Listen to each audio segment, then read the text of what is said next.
From pools and splash pads to water parks and community wellness programs, this is the show that celebrates everything aquatics and recreation.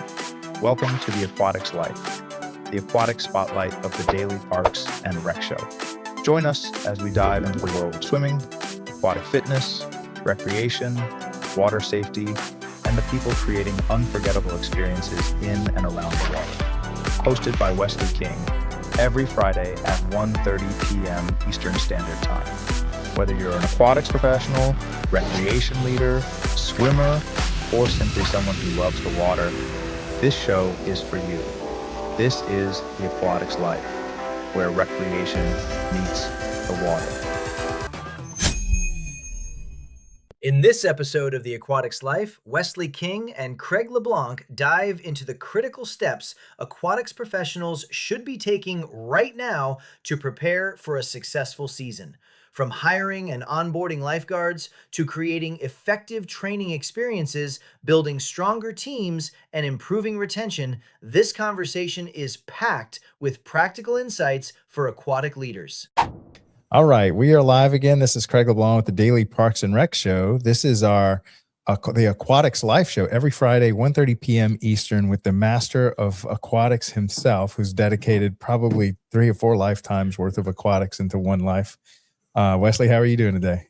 I'm great. I'm glad to be here again. Week 3, March Madness is happening. Spring break is coming up. Excited to talk about the Aquatics Life for sure. Yeah, now this is the busy season for y'all, right? You know, when it starts heating up, that's when the pools start cranking up, correct? And if you look at the weather trends across the country, we got 100 degrees in one part and no snow in the other. So as soon as the snow is gone, we're out trying to clear the yard of the decks and checking our pump rooms and seeing what froze. Yeah, this starts to hype us up for sure. Yeah, fantastic. All right, well, before we get started on the show, we have 2 hot off the press promos. Chris made an amazing promo for us out in California. We just got back from spending a week in Long Beach. California does an amazing job with their annual convention. Big shout out to Stephanie. She's the executive director over there. And as far as I know, they're one of 3 states that are really trying to make content and make a podcast and capture the story of Parks and Rec. And the name of their podcast is called Push to Play. And they've got like 5 or 6 really talented Parks and Rec professionals that are kind of putting their weight behind this. So if you can find them, I need to find out actually where they are, but I'm sure if you just Google Push to Play, you'll run into it, and we'll try to help distribute that content as well. And so we got to co-create the whole convention with them. I think they recorded maybe a dozen live shows, interviewing people with all their show hosts and stuff. And they were able to use all the DPRS media equipment. It looked really cool.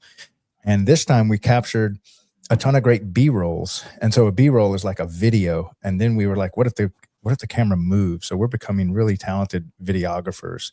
And that's just giving Chris, one of our, he's one of the team members of DPRS Media. He's just creating good content. And you'll be able to see that in this promo. And then after that, they made a promo for all the different shows, of which this is one of them that they highlight. And you'll see like Wesley and the Aquatics Life and then all the other shows. So why don't we go ahead and play those 2 real quick, Jovi, and then we'll come back and start the Aquatics Life, episode number 3. It started with a shared purpose, a vision to bring people together, to inspire, to learn, and to lead. And at CPRS Conference 2026, that vision came to life. From every conversation to every connection made, this wasn't just an event, it was a community in motion. Ideas were challenged, perspectives were expanded, and leaders stepped forward, ready to shape the future of parks and recreation. At DPRS Media Network, we had the privilege of capturing it all. The passion, the innovation, the stories that deserve to be seen and heard. Because these moments don't just stay here, they ripple outward, into communities, into programs, into lives. To the organizers, the speakers, the partners, and every single attendee, thank you. For showing up, for sharing your voice, and for being part of something bigger than all of us. This is more than a conference. This is a movement. And DPRS Media Network will continue to tell your story every step of the way.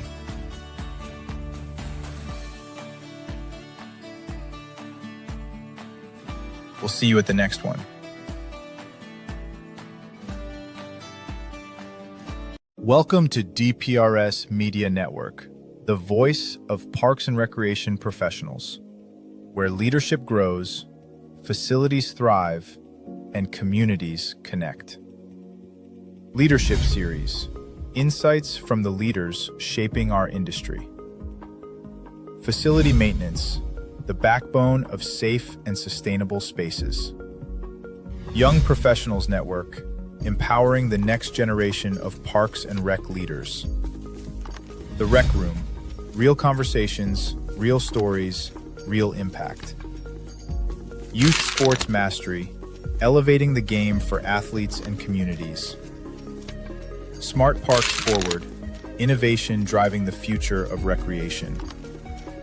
On the front line, honoring those who serve our communities every day. Athletes Commute, the journey behind the performance. The Aquatics Life, everything aquatics, safety, staffing, sustainability. Safe Spaces and Green Spaces, a show exploring the connection between nature and mental well-being. And we don't just tell the stories, we show up where it happens.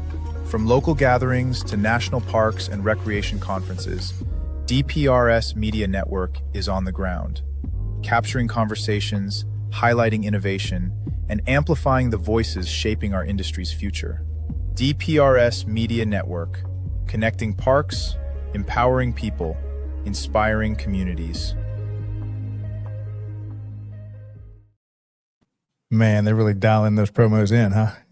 Right. Like they were listening last week. We talked about telling your story better, and they did. Yeah. Yeah, and that's kind of the discussion. We have a team meeting every morning, 10 a.m. With the DPRS media team, and we were talking about how important it is to understand the story at a deep level, and then to go a level deeper is to go into the different parts of Parks and Rec, like aquatics, because it's such its own kind of little culture, I guess you could say. It's a very nice word. In case HR is listening, culture is a good word. Yes, I gave the keynote speak for the director's breakfast, and I talked about you, and I said, man, I don't know if you've met aquatics people, but if you think Parks and Rec people are crazy, this is like crazy on top of crazy. Like they love what they do, and they're so immersed in aquatics, and they all got the biggest laugh out of it, because I think of all the Parks and Rec people, the aquatics people are just like, I don't know, they really love what they do. We definitely choose it, right? It chooses us, we choose it, right? It is definitely that you are drawn to. One of the running jokes for a lot of aquatics people is, I just couldn't get out of the water. I just kept getting drawn back. And even in management, it's the same thing. If you don't hear that running water or that lap water sound, it's like your day is not settled. Yeah. So it's a different mentality for sure. Yeah. So what topics do we kind of want to hit on today? Just so I kind of keep you have like a list of things you'd like to discuss? I do. So again, I know we're going up against March Madness, and I know everybody's watching their brackets, but what I like to say is, just because your bracket is busted doesn't mean your summer has to be. And so no matter what team you pick or what you've had going, I think one of the things I like to do and I learned to do is looking back at the few years past. So as I take this springtime and I take spring break and I look at my summer, one thing that always tripped me up is I wasn't always thinking about what staff members were successful, what percentage of staff members I need to bring back. Why did I lose so many? Why did I keep so many? And so as you look at your staffing plans, your hiring models, your interviews, yes, they're going to come in droves or waves, if you will.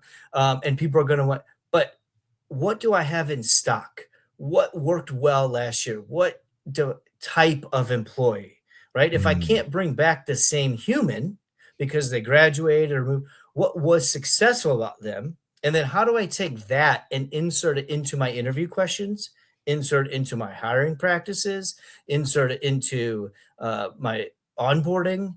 Because we all have really great staff and then they leave. Mm, And we just hope that we get another good staff member back. And yeah. so I've stopped relying on my hope or my 12-5 outcome, bracket buster seed to hope that they upset somebody. And I've really went back and said, all right, this person who was focused on their schedule, this person who was focused on understanding the important details of CPR, this person who likes to get up early, whatever the attributes are, measure that and those components and turn them into your hiring practices, because now is the time for spring. We'll get into other details, but that's one thing I would encourage people to do is identify what type of individual was successful, and then how can we get more of those in spring, because now is when we're interviewing and hiring. Mm. Now, how long does that? So obviously you've got last summer's roster, I guess, that you can start work, but when do you really start looking at, okay, I need to start planning, for this upcoming summer? Yeah, I would say, and again, everybody, don't shoot the messenger, but if you haven't started interviewing people by spring break, you're behind the 8 ball, if you will. And that Mm, is specifically because the majority of staffing options are home and available during your work hours, mm, right? One of the things I hope to talk about for Aquatics Forever is our ability to improve efficiency. mm, If you know me, you know I love Moneyball and Bill James and sabermetrics and finding value. Well, interviewing high school and college students during your work hours is value. mm, Going to their job fair where there are 50 other people recruiting is limited value. You still have mm, to do it, right? You still have to go to those events. But if you create windows like spring break, like Saturday morning job fairs, like events that are not Friday nights when football is happening, then you can be more efficient and effective in your time. And that's where spring break comes in. mm, The other piece I'd say is think about, are you training staff during spring break and doing in-services and certifications and classes? Or do you have 15 new employees that you're just getting to hire and get to know the property? And if that's the case, then walk them outside, unlock the gate. It's the middle of March or early April. There's no snow on the ground, because the next time they're going to see that, there'll be water in it, or it'll be a yeah. week before they open. So again, think about your team, think about how you're using your time. And if it's recertifications, retrainings, great. But if it's new employees, new hires, people that have never worked before, people that have never worked in a pool before or your pool, then have an open house day. Have the Sunday before, the Saturday before Easter. Have something on a weeknight where they just sit around and go, "This is where I park. This is where the Mm, gate is. There's no water. There's no risk of drowning, but it's a comfort level that you're establishing and creating on spring break versus Memorial Day weekend." mm. Yeah. So you're really building your team out earlier. You're having them already recruited. They're going to start working, and you're using these early days to really get them comfortable with the work environment that they're going to be. So you don't want them like, totally a stranger to the work environment the day that they start working. I mean, and again, as a longtime sports official, my dad is in the Sports Officiating Hall of Fame. I've officiated sports forever. But I can walk on a basketball court, and that basketball court by rule is going to look the same. We've all seen the Mhm, movie Hoosiers, right? God love Norman Dale. The height, the basket is 10 feet. The free throw line is the same. How many pools do you walk into and can say the same thing? mm, How many locker rooms do you say? The football field, same measurements. But when you walk into an aquatic facility, not only is the pool different, how I get to the pool is different. mm. And now I'm an employee, so it might be even more different. So you hit the nail on the head when you say comfortable in your work environment. It's going to be really hard to save a drowning child if I don't know how deep that water is and I've never seen it empty. Mm, I've never seen it calm and unintruded with sound and size and space and kids and parents and ice cream cones. But now, on the week after Easter, there's just leaves in the bottom of the pool. So I can yeah. see that environment in a place that allows me to be comfortable. So when you start training me in it and you start adding the intensity and you add the safety challenges and you add all the components, I can revert back to, oh, wait, this is just a pool. This is just Yeah. concrete. This is just water. I can work through all that. So again, Yeah. not knocking the other sports and spaces. I've lived in them for years. But aquatics, like you said, is a little different, and we have to treat it differently, Yeah. even going back to hiring. So take me through so let's say you have them, they've agreed to show up on some Saturday between now and then. Is it like an 8-hour day, show up at 8 o'clock, or maybe just 8 to lunch? And then what do those 4 to 8 hours look like? Generally, I would say no to all of those things Uh, because I don't want to scare them. I want to wake them up. mm, And in my experience, who have done 8 hours days and thought I was the old, Sean McVay football coach, where if I get in at 4 a.m. and I work them real hard, they're going to be better. But what I mm, realized, and what, again, maybe other people have a different thought, is I just want you to understand what this is. So I would say 90 minutes. mm, Maybe you have snacks and treats, but probably not, because I want you on your feet. mm, I have a thing called a deck walk. We can share it with people. It's an image of a picture, and it takes you through sight, sound, touch, feel, and activity on the pool deck. Now, in my deck walk, I use a bunch of 90s movie references like Wax On and Wax Off and Kaiser yeah, Sose. Today, yeah, you might use BTS or Taylor Swift. The point is, can the individual describe the environment? Can mm, they take in 90 minutes? Can they describe the locker room? Can they describe the handle rails and the slopes of the pool and the fence and the air and the lights? And can they do that in the middle of spring by themselves at a table with a bunch of their friends they're going to be working with, or a bunch of mm, strangers? And as a leader and a manager and a supervisor of these individuals, can you take a step back? Can you remove yourself from the high volume 4th of July intensity? Can you mhm, remove yourself from the CPR and the crying kids so that the staff can also see you on spring break in the middle of the spring, not stressed out, not worried about everything? So they mm, have a reference point. But again, 90 minutes, probably no snacks and drinks. It's active on the walk. It's touching, feeling, seeing, tasting, hearing, sights, sounds. And then the key is, when they're done, when you're done, can the individuals describe it to you? Can they mm, tell you what it feels like? Well, it feels like springtime in an empty pool. Okay, great. Does the fence have rust on it? Oh. Is the door handle a shake or a kick or a lock? Oh. How many ways can I get into this pool? Oh. So you're forcing the thought of just the physical space, but in a mm, time that's very quick, in and out, very communicative, and then we're gone.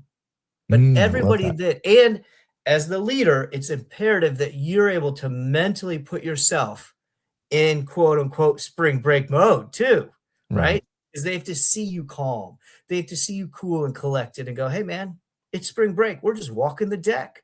I don't even know when the water's getting here. And that's okay, because that's the environment you're creating for that 90-minute block. Mm. Now, I've never worked in aquatics. I've never been a lifeguard. And I would just say, you just show up and sit in that chair. And if somebody drowns, you just dive in and pull them out. And that's your only job. But Remove the obviously, dive part, but yes. that's right. Yeah. So what am I missing? What are the other Yeah. roles and responsibilities that obviously they got to maybe open up the place, turn on the light, whatever. What are the, So oddly enough, that is such a great question, because maybe they don't do any of that stuff Mhm. because they should be sitting in a chair looking for drowning children. yeah. And here's the fun part, Craig. God bless the fact that you've never done it, because this is so important. They are trained to do specific things. They are certified to be responsible for certain things. But if they're unlocking a door or they're cleaning a bathroom, that's not what they're paid to do right now. Mm. However, if you're really good, and there's a lot of good people listening, Nicole Fairfield, Kelly Martinez, I can go on and on. You have assigned that task structurally and formally to somebody who is not supposed to be sitting in a lifeguard chair. Mm. So that's a real issue in aquatics. When our senior leaders, when our executive directors say, well, we don't have the budget, then I say, do you want your lifeguard in the chair doing what they're supposed to legally be doing? Mm. Or do we want them checking chemicals in the back of a pump room that they probably don't even know how to unlock or shouldn't? Mm, That's a real financial, litigating, life safety challenge. yeah. And so, again, I know you only brought up 2 scenarios and you didn't do it by fault, but checking chemicals and cleaning versus sitting in the chair looking for the drowning or at-risk human Mm, is very important in aquatics. And I hope the aquatics people listening to this are cheering and ranting and say, yes, Wes, yes, you understand. I understand. But if the budgets, the board of directors, the family members, the decision makers don't understand, then we have to do a better job of mm, answering what was to you a very basic question, which is they just sit in a chair and lifeguard. And that's not wrong. yep. But if I'm distracted, which is like page number 7 of the lifeguarding book, distractions, then I am not doing the thing that the partnership paid me to do. And I that's a see. real issue. So the lifeguard's job really is to show up, suit up, get in the chair, and I watch mean, the pool, watch the water, watch the watch the swimmers. water. And Yeah. then, all right, so then who is doing those other Yeah. tasks? Is that somebody from the facilities maintenance side? Is that your aquatics director? Who's making sure the facilities are up and running and cleaned and all that kind of stuff? And Now, I know what assume means, but assuming that everything is right on the first half, it is typically a structure of the aquatic department if allowed. A lot of times, Craig, it's environmental services, it's facilities, it's a third-party company. It's we don't have enough staff, so we'll clean at the end. We'll clean on breaks. There is a real conundrum of how you manage a workforce that's designed to sit in a chair, take a break, by law, get back in the chair, but also told I only have the budget for like 1 cleaner or a pool attendant, we call them. And that is a mm, big trend. The term safety service or pool attendant is an individual who's on the pool deck, not lifeguarding, but cleaning, mm, providing a concept of safety, observing rules, enforcing positive behavior, correcting negative behavior. But I have a big sign that says no lifeguard on duty. But my pool is super clean. My tables are wiped off. My garbages are emptied. But I may have sacrificed an actual lifeguard in chair. Maybe not. mm, But financially, those are real decisions. On the opposite end, the lifeguard might be your cleaner, Craig, because it's mm, part of rotation. yeah. I've assigned a break. It's part of my downtime. I'm legally allowed to have this part of my work because I'm not guarding, Mm, but I'm cleaning garbage cans and I'm getting in the dirt and weeds and I'm wiping down tables. And in 9 minutes, I'm going to go back up in a 100-degree day with the sun beating down on me and lifeguard. mm, 2 very different jobs. It yeah. happens every day. It happens everywhere, and it will continue to happen. But as leaders, how are we answering your question? How are we answering it in real time? And how are we managing the people that just put gloves on to clean a toilet and then 5 minutes later put gloves on to fix a Band-Aid? Mm, Every day. yeah. Every day. Yeah. All right, so take me through let's say you've got an Olympic size competitive pool, so it's like a truly aquatic center and all that, got the bathrooms and all that kind of stuff, and we're running different programs through it.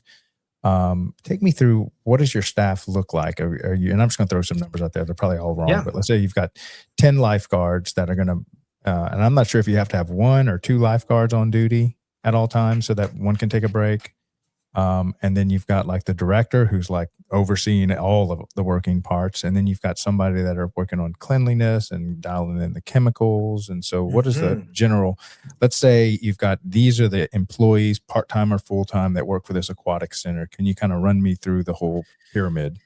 Yeah. So the good news is, depending on what state you're in, Craig, you get 50 different answers. Every state has different requirements. So I'll try to universally answer this, and I hope the audience is large enough that we get 50 different people hunting us down and saying, in my state, we do this. Right. So it really comes down to, what are your state requirements, right? And let's say you're required to have a lifeguard. I think we ran the stats last week, 75% or more of aquatic facilities in parks and recs have lifeguards. Now, I got 1 lifeguard. That lifeguard has to have a break every 4 hours. There's my second. You described a 50-meter, 8-lane pool. So I'm going to have to cover one lifeguard for probably every 20 to 25 swimmers. That's a YMCA standard. We can go into details, but an average is one guard to 20 to 25 people. If my pool is semi-busy or I have an L-shaped diving well, now I have 3 guards, but remember my break, so I have my 4th guard. I have a rule of thumb. I like to implement 3. You can only be in charge of 3 things at once. Your brain can only, right? So once I get to that 4th employee on duty, I'm going to want a supervisor or a head guard or somebody there part of the day. Maybe not all 12 hours, but I need a leader because I don't want 4 inmates running the prison. 1 inmate can run the prison, fine, but I don't need 4 of them. Now, I've got 5 humans potentially at once. None of them have I said are going to clean or do chemicals. I've only counted people in chairs and the requirements for them to get breaks and the leadership around them. Should we have a cleaning crew or a cleaning system or person at some time? That's 6 humans. Should I have anybody accountable for chemicals? I hope it's not these. Maybe it's that 5th supervisor or that head guard who can check chemicals, who can do a backwash, maybe if they're certified, right? But now we're looking at 6.5 people. That's half my day. Now I double it. I'm looking at 14 people or so because I'm going to do a 6-hour shift and a 6-hour shift. You might have them work 8 hours, right? But that's a long day. If we're lucky that we have some real horses in our stable that give us 40 hours a week, great. But you're probably going to be 6 humans and a crossover and another 6 humans for the pool you described. And that's about 8 to 10, 12 different people in one given day that covers cleaning, chemicals, leadership, safety to ratios, and above all else, if you take anything away from this, what did my state say I had to do? The MAHQ, the Model Aquatic Health Code, is as close to the Bible, if you will, in aquatics because it's general enough, it helps, and it's specific enough, it's actionable, right? But your state dictates what you do. And if your state says you have to check chemicals every hour, guess what, Craig? You now have a 9th person instead of 8 people. If the state says you have to have a guard per X size and shape, now you have 10 people. And so the baseline, like I said, 3 staff up, 1 rotating, 1 supervisor, 1 cleaner. That's general. But go back to your county and state guidelines and what did your health department inspection report tell you? Craig, we started this. We'll go to commercial in a minute, but I know we started this conversation with expectations and how you build your team. The health department inspection report from last year tells you what to do. It tells you what you got dinged on. So pull it out and apply it. And that will help you understand the staffing models, the safety models, the human beings that have to be in place and what they're doing. Yeah. Okay. So do we treat the 5 a.m. adult swimmers that are just doing laps? And I'm going to try to describe different buckets of humans that are going to be in the pool. So you got your good use of buckets, by the way. Great pool analogy. Yeah. Seasoned swimmers that are there at 5 a.m. just doing laps. Then you've got your children that might have, they're learning how to swim. So you've got a teacher or a coach in the pool with them teaching little kids how to paddle boards and stuff like that. Then you've got like elderly that are coming in doing water aerobics and might have somebody seniors. That's a better word. Active adults. That's right. Keep going. They're doing, say, water aerobics is that like a programmer that's actually, in the water, doing the aerobics, doing that kind of stuff. So how do we treat those buckets differently? Yeah. And for anybody listening, Craig hasn't even got to lunch yet in your pool. Just to be very clear, what you described, Craig, is before lunchtime. Everything before lunch. Now, again, I'm a grizzled, old kind of 70s born guy who's been through it a little bit. I treat them differently. The morning lap swimmers, I call cool guy head nod. What's up? What's up, cool guy head nod? What's up? Yeah. They want to get in. They want to swim. They want to get out. They might say hi to you. If you go beyond your scope to try to promote membership, talk about safety, those typically are humans that have somewhere to be when they're done. Yeah. So don't mess with it. Also, those are typically, without getting letters from the audience here, the ones that think they know best Mhm. because they're here swimming at 6 a.m. Why would you tell me? I'm an athlete, I'm a swimmer. So I've also learned to pay closer attention than you think you have to because they're going to work harder. They're probably professional. They think they've got their, you know what? Again, very general. But those Mm. individuals are there for a reason, and it's not because they think they need you. Mm. Those are often the individuals that need you. They Nice. didn't do their breakfast. They got carried away. They're competing for something. So don't tune them out. The second group, the active older adult. I don't have anything else to do. This is my retirement party. My hearing is not good. So anything you say to me is going to sound like you're yelling at me, and do not get my hair wet.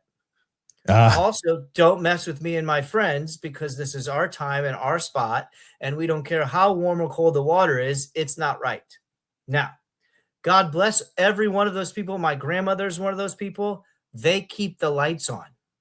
Respect the water aerobics participants. If you think your swim program is paying for your fitness center, it is not.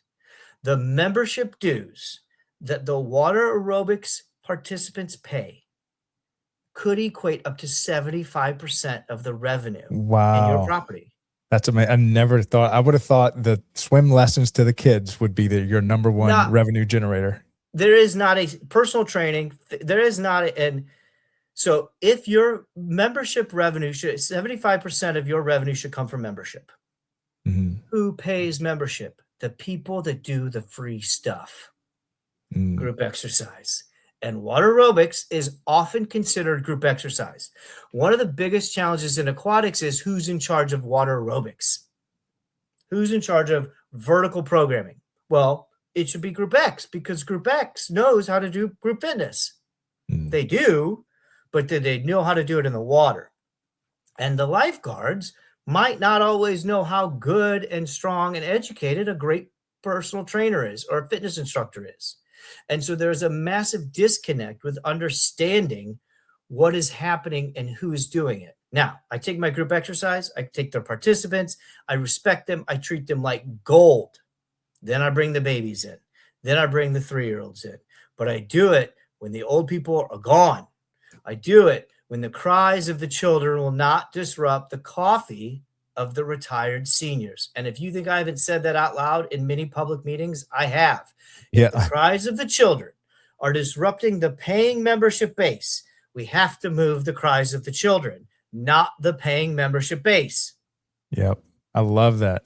Okay. Well, I want to get into swim lessons and stuff, but we're past the break.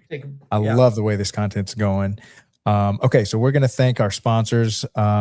Outdoor Link is an amazing company. I personally know the founder, second generation. Unbelievable. I'm jealous at how good of an entrepreneur he is, but he has been creating hardware that allows all of your electrical devices to communicate with a cell phone.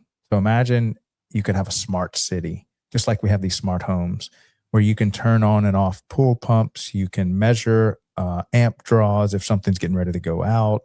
You can turn on splash pads. You can turn on parking lot lights, baseball field lights, all from your own iPhone app, your desktop, your iPad, versus putting a man in a truck on a Sunday night when Coach X left the lights on and the Time and a neighbor half.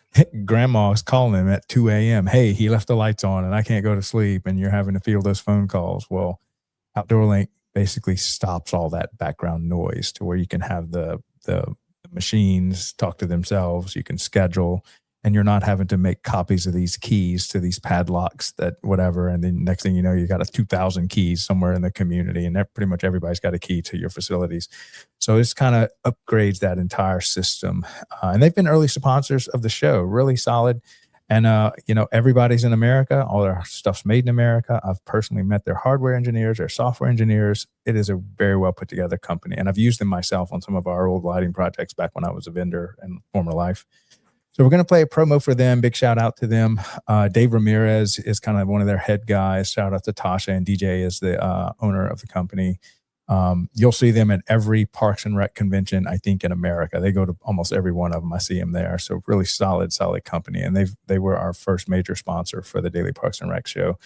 And then we're going to promote, similar to the Aquatics Life, we have On the Front Line with Jonathan Prue every Tuesday, 1:30 p.m. Eastern, all about how the military does Parks and Rec. He does an amazing job. So, Joby, why don't you play those two promos for us, and we'll come back and finish up our conversation with Wesley.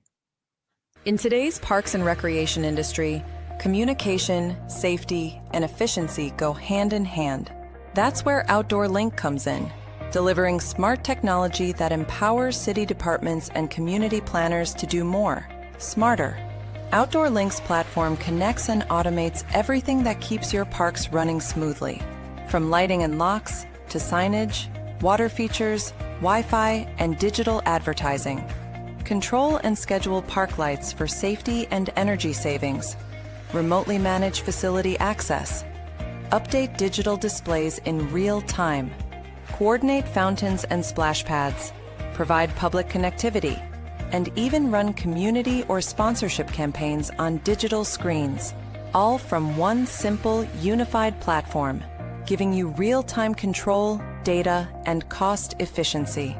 For parks and recreation agencies, that means safer spaces, smarter resource use, faster responses, and stronger community engagement. And behind every great park story is great infrastructure. That's why Outdoor Link proudly supports DPRS Media Company, helping the Daily Parks and Rec Show amplify the voices of professionals shaping our communities every day. Outdoor Link, smart, connected solutions for parks, recreation, and beyond. Not every job happens behind a desk. Some happen where decisions are made in seconds, where pressure is real, and where people show up no matter what. This is the front line. It's where service meets reality, where responsibility isn't optional, and where impact is measured in people, not headlines. We follow the men and women who stand first to respond, first to protect, first to act when it matters most. They don't do it for recognition. They do it because someone has to. On this show, we go where the work happens, beyond the uniforms, beyond the titles, beyond the noise.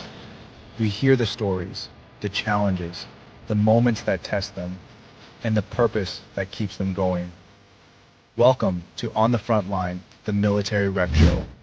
Real people, real pressure, real service. This is where it begins. Stories from the front. Man, I can't wait to make a promo for the Aquatics Life show like that. I'm in. We need to get some vendors for. I know we're still trying to get the show going and maybe get 10 episodes under our belt, but I've already got some, and I'm sure you've got a list of vendors as well that would be perfect for sponsoring this show weekly. There are a few.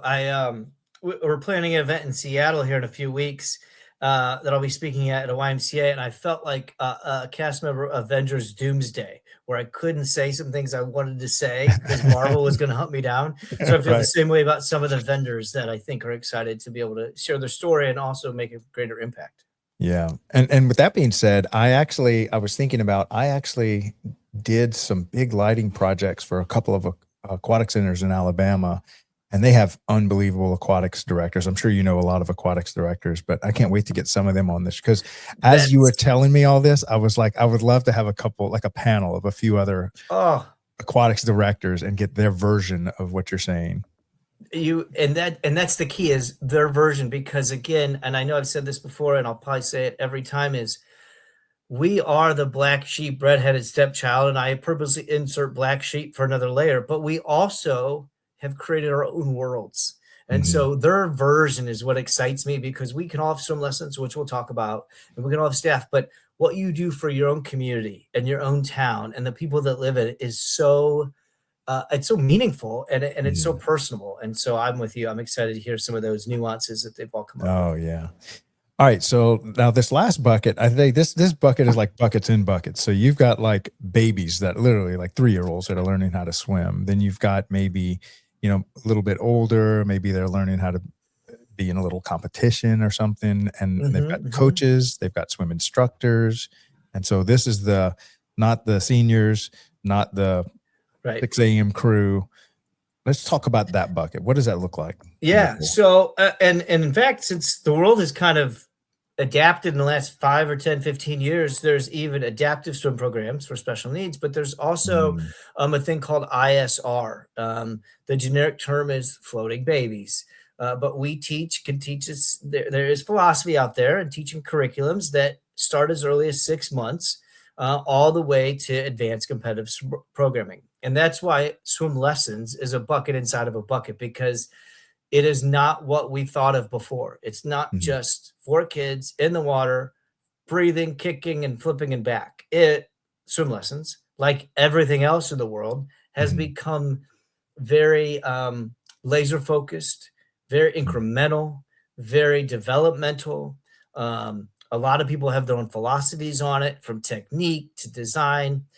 I'll use the generic term. If you've ever seen Something About Mary, it's 7-minute abs or 6-minute abs or 8-minute abs, right? But it's still great, right? Nobody's complaining, but you could make a contention that it's become 6-minute abs. Now, as much as the 6-month-old, the 3-year-old, and the 5-year-old are important, I would encourage us to take a step back for a moment and talk about the swim lesson itself. What I mean by that is it weekly? Is it automated registration? Do you have enrollment? So the water, and we'll get to what happens in the water, but I think one of the biggest challenges communities have now is the process to get involved, the mm, process to stay in it, the process of reporting and evaluating and getting a scorecard. Right? In karate, you get a different colored belt. In swim lessons, you get like 18 things marked off sometimes of did they mm, do this? And so really taking a step back, and I'll use the bird's eye view and the dog's eye analogy again, but we offer swim lessons. How do we offer them? What's the process of participating in them? What does the parent go through to actually get the kid in the water? Is it an online registration? Is it in person? When I was at a property in Chicago, true story, Craig, we would have registration on February, the day after the Super Bowl, at 5 a.m. The mm. line outside our building would stop hospital traffic because it was so Huh, long, because we couldn't have online enrollment. mm.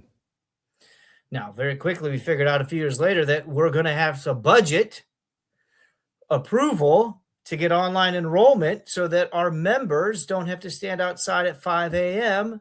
freezing in Chicago to get their kid in our swim program. So that's why I talk about process. What does a parent experience before their child ever touches your building? Mm, That's a whole nother story. But now that I have them in the water and then in the pool, are we doing one-on-ones? Are we doing group? And if we're doing group lessons, let's say it's general group lessons, what type of group lessons are we providing? And I don't mean 4-to-1 ratio. So, I mean, can we market it? Are we an in-house program? And we've raised and built our swim instructors from our town, our team, our great leadership, and they are doing our program in our city. And nobody else cares because nobody outside our city is going to come to us. Or did we buy into a national franchise, licensed, big advertisement company organization, and they came in and trained our staff, and we're going to market and showcase that we partnered with an amazing company that does awesome work, that has all these great things, but we are not internal. We mm. bought into a program because we believe in it, like group exercise, like Les Mills or Sarah Cooperman. Great stuff. You got to pay into that, but it's marketable and it's promotable and people can see it. Yeah, So who are we in the water? And yeah. if we're internal and we build a great program with great instructors, then let's tell that story. But that's a very different story than getting taught by somebody using a national curriculum. None is wrong.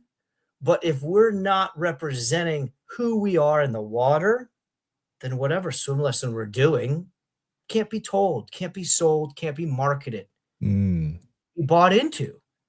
from the employee side, the consumer side, the management side, the budget side. So will we teach some lessons, Craig? We have 4 kids, 1 instructor. They're 30 minutes long. We do a report card after 8 weeks. So you're like everybody else? No. Now we are every week 30 minutes with an in-house instructor who was mentored by our longtime educated professional, who's been in the community forever, who has these certifications. We have in-house meetings and parent programming, blah, blah, blah. That is a story. I love it. That's fantastic. Who is your team? What are they trained to do? How are you selling it? Now we can talk about what happens in the water. And did my kid float 5 seconds? And did my kid learn how to flip turn and blah, blah, blah. All right, so let's talk about the population that is not the swimmer, not the person learning how to swim, not the child, but you're still in the water with them. And I'm thinking the coach, maybe the parent with the toddler, the instructor, kind of where do they fall in line? Absolutely. So as you look at those groups, so we call it aqua babies or mom and tot or parent tot, right? From age 18 months to 3 years old. If you're an active parent, you're in the water. You take that class and traditionally you leave. We don't have a whole lot of systems and structures traditionally in place to keep that parent connected to the pool. And to your point, Craig, it's just a class. I come in, I leave. And that's a challenge because now I've lost that, relationship with the parent. I had it in class. I got the kid's taking swim lessons, great, but I don't know anything about the parent. Now that kid is 4 years old.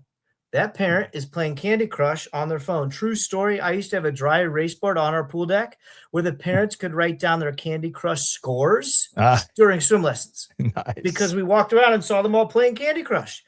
Because we lost them 2 years ago, Craig. I didn't lose them that week. I lost the parent when the kid was 3. I lost the parent when I didn't offer them anything. And that brings to the next group.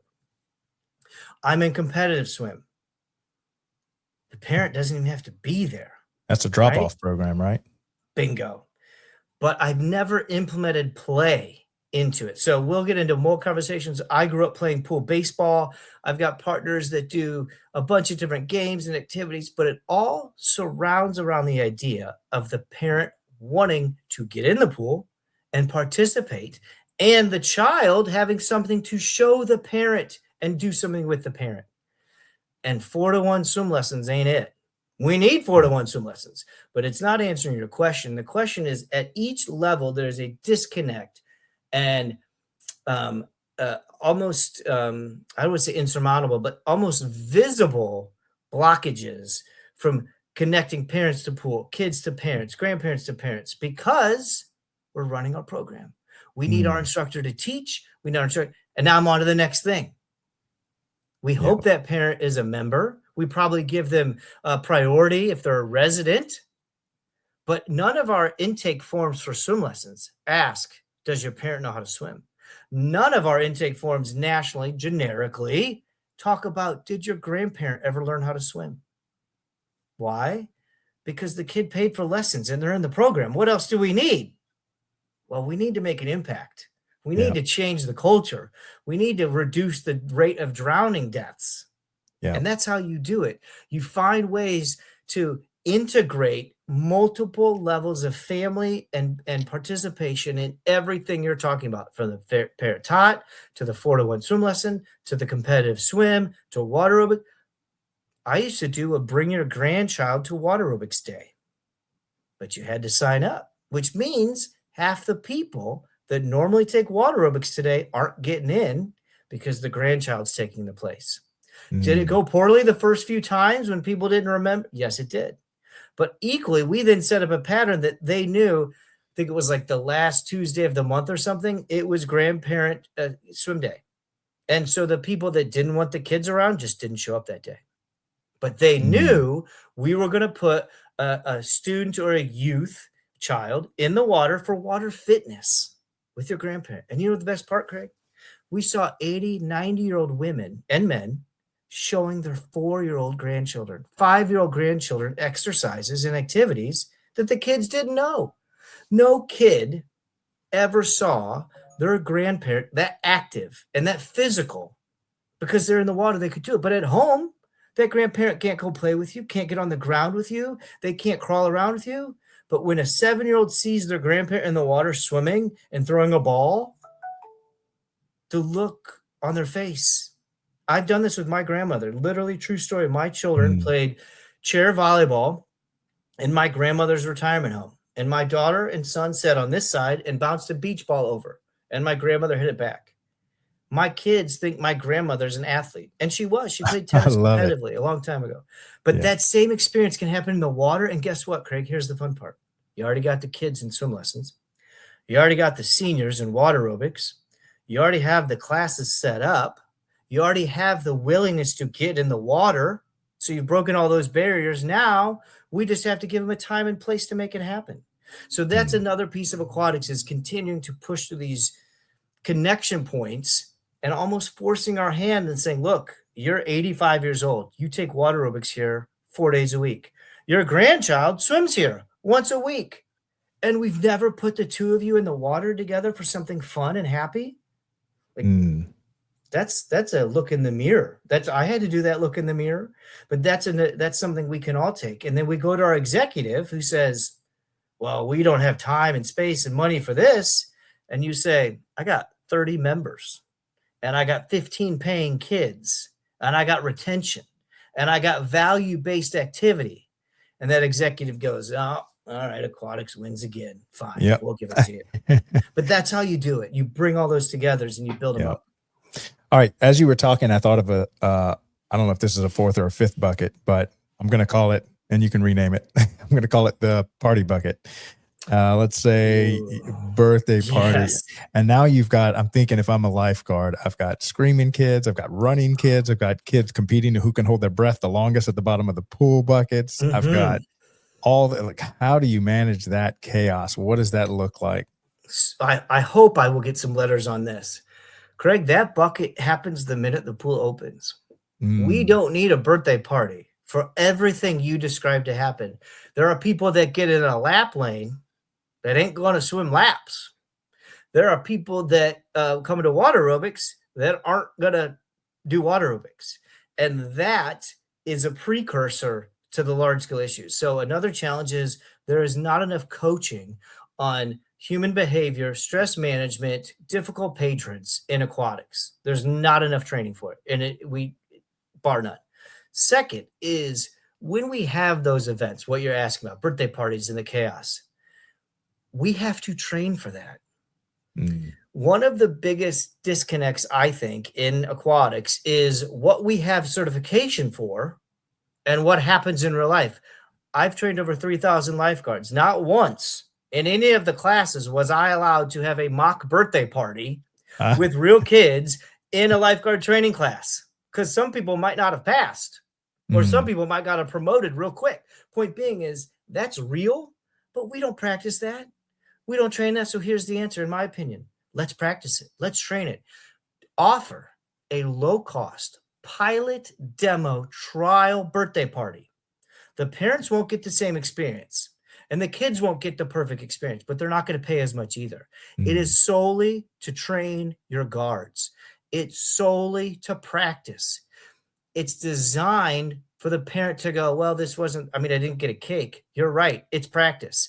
My kids didn't swim for the full hour. That's okay. We're running drills. We're finding what kids are, where they're going to go. How are they going to use this pool for a birthday party? And if the first time a lifeguard experiences this is real, they're going to do what you're doing. They're going to go, wait a minute. How come I thought the kid was supposed to go here? Wait, is that kid actually drowning? Because I've never seen 9 kids play the same game at the same time and the 10th kid go over here and drown. No one ever taught me that. So practice it. Bring in a small group of people. Tell them up front, this is a rehearsal. Do it for free or almost to no cost. Be very transparent with the guards, the parents, and even the 9-year-olds and say, this is not bells and whistles. This is getting in the weeds. How do you use the pool? Play chicken fight for 2 minutes. Get a football. Throw it around for 2 minutes, because we need to know what happens when you bring a football here and you throw it across the room, or you bring something in, practice telling somebody you can't use that life jacket. If the first time your guard has told an employee, a swimmer, they can't do something is real time, we've got more practicing to do. Right. Everything a guard says to somebody should have been said prior to saying it in real time. Now, where are the general lines in the sand? Like say chicken fight. Is there like not allowed in some pools where it's like splashing in each other's face? Yeah. Obviously, you always heard stop. You can't run around the pool. That's the one I think everybody. No breath run. holding. That's a big one. Yeah. Oh, I didn't know that. So no going to the bottom until you can competition. You can hold the breath the longest. Right. So there's a thing called underwater hypoxia. I'll bring Britt Jackson on, and we can do a whole Michael Phelps support it. But so the thing called the dead man's float actually is the dead man's float. It's real. If you have breathing issues, and there's a whole bunch of science to it, but so that's a thing that when you and I were growing up, we just did, and it was fun. But now science has proven we don't even want to do that. One, it doesn't look good, but two, there's real studies behind hypoxia and breathing and underwater usage and all the things. But the main general sense, and this is kind of what I tell people, is if your spidey sense goes up, if the hair on the back of your neck goes up, if you get any inkling that something's wrong, that's a behavior no one should be doing. It needs to be on a list. And so, yeah, chicken fights get on there. Weird stuff gets on the list, but it's because somebody sat and go, I don't like that. Yeah. I'll use the analogy. The same thing, the back of your shampoo bottle. Rinse and repeat. Somebody had to put those words on that bottle to get humans to do just that thing. Yeah. Aquatics is no different, my man. From the biggest one is, well, I'm a member and I know how to swim. So I'm going to teach you how to swim, even though I'm not an employee. But I'm a member here and I'm a great swimmer. Most clubs frown upon that because it's a lawsuit. But most humans say, I know how to swim. You're my niece or you're my student in another sport, and I'm a member, and we're not injuring anybody. What's the problem? Well, the problem is you're not actually trained to do that thing in this environment. So that is a huge issue when then qualifying it to say you have to be an employee and all the things. But like in general human sense, I play basketball with my kid. I take him to the soccer field with my kid or my friend or my subject or my client. Why can't I do it here? Well, because here you could kind of drown, you could kind of die. The chemicals might not be good, and we know nothing about you.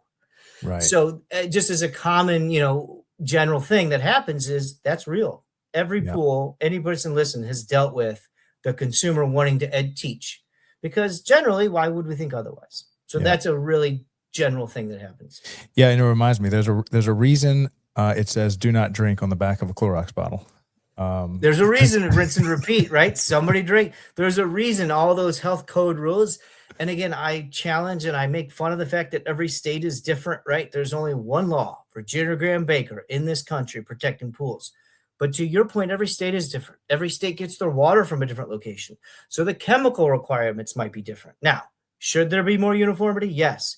But if I'm in a rural area because my state is desolate and I don't have large income and I don't have a metropolitan area to get chemicals from and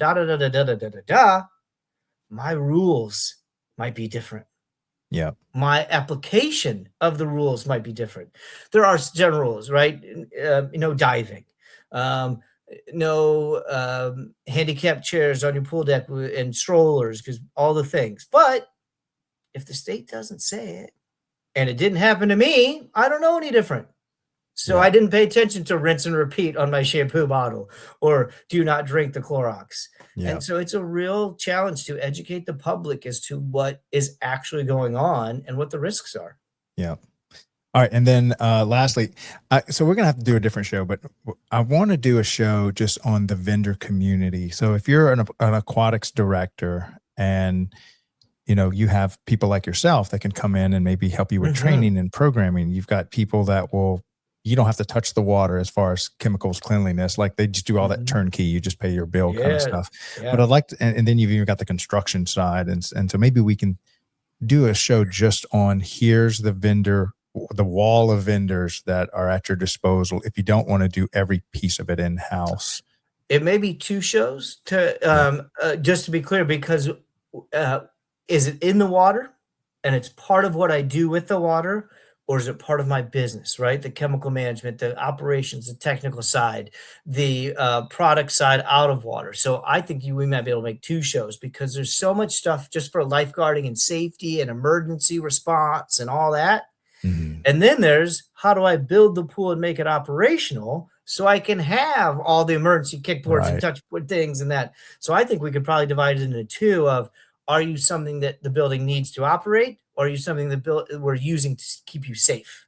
Yeah. Systems and service. But yeah, you're spot on. And we call it murderer's row or vendor row at the trade shows, because you know where the aquatics people are, because they're always in a section usually. And unless you're tech, aquatics kind of all sticks together at the big trade shows. So there's Yeah. plenty of us out there and a ton of good content to pull from, for sure. Yeah, well, let's definitely do a 1 or 2, 3 show, however many we need to just cover the topic well, Yeah. and then maybe we can even cherry pick some of those vendors and maybe have them on the show to go and do a deep dive in their services. And then I thought of a final population. Okay, so this is our like sunbathers, parents that are just sitting there watching, playing on their phone. How do we treat those people that are not going in the Baywatch. water? Yeah, they're just there. David Hasselhoff. Yeah, soak up the sun. I look at them in 2 different ways.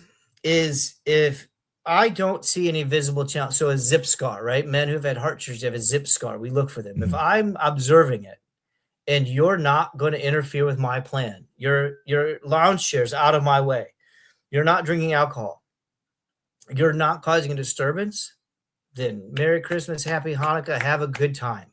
Yeah. The key is that we make that observation, that we identify, just like we do in the water. Are you an at-risk individual? And if you are, even in one way, because you're drinking, your chair's in my way, you're have physical challenges, then that is a separate action item from when we're cleaning, that we get you water, from observing you when you get in and out of the pool, from do you have too many kids with you? That's a big one. Are you distracted, not because you want to be, but because you have a lot of kids and you're in charge of it? And you putting down your phone is much different than a senior who is not responsible for anybody picking up their phone. And so really understanding those behaviors and then categorizing what you described. I'm on the deck and I'm not going to cause you a problem, or I'm on the deck and as soon as my eyes, and there's a real issue here. So even breaking down the consumer categorically of risk, non-risk, I think is a vital step when you're on land and you're in charge of the location of, like I have the deck walk, you can have it, I'll share it with you, of what am I observing now? And are you a risk to me today in this moment? If you're not, then get skin cancer all you want, man, have at it. Not my problem, because you're not somebody that is going to die on me today. Right. Man, this has been a great show. I've learned so much just as a non-aquatics person. Well, yeah. So let's maybe map out the next couple shows to go into the vendor community. I think that would be really valuable, and then we may be able to get some cool sponsors from that. And then of course, I've got a few aquatics directors that I'd love to have on the show. I'm sure you do as well. That we can actually, here's the guy actually running the whole show, and maybe get we'll put a little like a month outline together, so all the listening members can start to get an idea too. And hey, next week will be this week, and kind of some baseline, so everybody can know what's coming. Yeah, I love that. Man, we're getting this thing together. And I also say this only because I know what it's like to live in that world. To ask somebody to be available at 12:30 on a Friday afternoon, I want to give them a heads up. Because most times, if our Fridays are good, we're gone, or it's the beginning of our weekend. So I want to, whoever's out there listening that wants to be a guest, start looking at your Friday 12:30 agenda. Nicole Field, Craig's people, start looking at your calendars. So, yeah, fantastic. Wesley, this has been a great episode. I can't wait to do this again next Friday. And I did invite you to the Parks and Rec Done Right page. It's one of our earliest ones. You're welcome to drop any kind of content you want, just information, educational, whatever.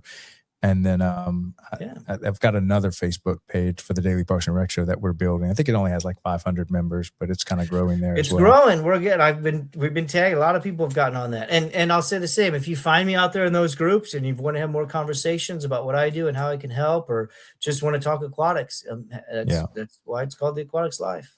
Yeah. And then actually maybe one show we just do on you and your services and what you do so that people can understand how they can work with you, where they can find you. Fair enough. If they don't get enough from me here, I got plenty more to give. That's for sure. Fantastic. Well, this is how we kick off the weekend here at the Daily Parks and Rec Show. We close the week out with the Aquatics Life Show. I think it's a great show to close off the week with. So appreciate you coming on, and we'll see you here again next Friday. Jovi, that's a wrap. Thank you. Thanks, everybody. This year, we didn't just attend an event. We became part of something bigger.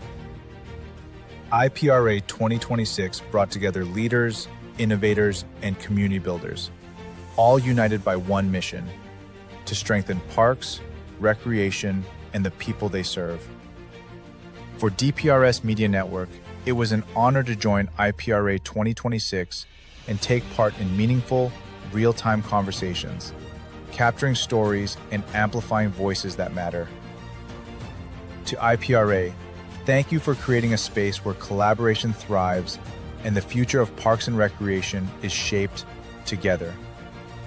We extend our deepest gratitude to Amelia and all our partners who made these live interviews possible. IPRA 2026 wasn't just an event, it was a reminder that when communities connect and stories are shared, impact follows. From all of us at DPRS Media Network, thank you, IPRA. Thank you, partners and sponsors. We're honored to stand with you and excited for what's next. Are you a vendor, brand, or service provider ready to connect with the heartbeat of local communities? At DPRS Media Co., we tell the stories shaping parks and recreation across America. Through podcasts, live streams, videos, and newsletters, we reach frontline leaders, city directors, and decision makers every single week. From youth sports and facilities to programming and policy, our audience is your audience. Sponsoring or partnering with DPRS Media Co. puts your brand in front of the professionals who build, budget, and buy for their communities. Launching a new product? Growing your presence in public spaces? Targeting cities, counties, or departments? DPRS is your trusted media partner. Whether you're in software, turf, aquatics, robotics, smart cities, or special events, partnering with DPRS puts your brand in the story. With commercials, interviews, social campaigns, newsletters, and live shows, we're your media team. Partner with us and grow your impact in the $200 billion parks and rec industry. DPRS Media Co. Stories that move parks and rec forward. Your audience is here. Let's meet them.